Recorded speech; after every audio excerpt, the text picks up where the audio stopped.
designing for over about 10 years. Innovative, quirky,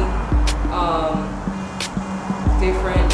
I was actually reading a magazine, and I was reading a page of Kanye West, and I was just trying to find a way to come up with an idea of what I wanted to call my brand. And one thing that stuck out to me was it said something about being creative and being who you are as an individual. And then I went back to how I was as a young person, and then I realized that I really wanted this. So I was like, okay, how can I connect the two? So I was like, the creative era is a whole process of where I've been and where I'm going. So when I started in 2010, I actually did a show at an art gallery called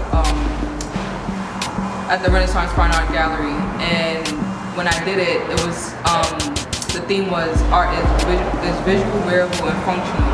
And so for the wearable piece, I said, I have all this wire, what can I do? And I knew that bow ties at the time was like a trend.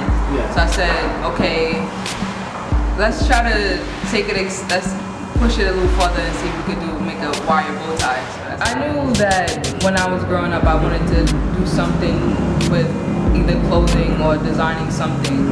And so after I finished college, I was like, okay, what's the next step for me? Do I really want to work for people?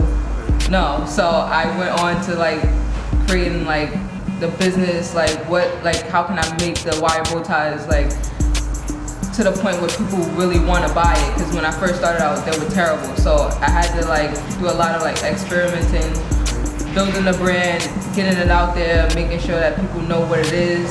And also now I'm trying to have other people help me as well. I have a publicist that's also helping me promote. So it's getting there. Well, definitely Pharrell Williams. That's the one of the top people that I'm inspired by, and my clothing line definitely execute that in that way.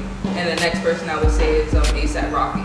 So he's also from my hometown, Harlem. So the next 5 years, I'm hoping to open up my own studio/store, and also having to branch out to other countries, not only just in New York, the United States or New York, but also countries. Just now, I just shipped something out to Canada. My accomplishment is me being my own boss, period. I wanted to give a shout out to OBTRUSIV magazine, and also I want to give a shout out to my publicist.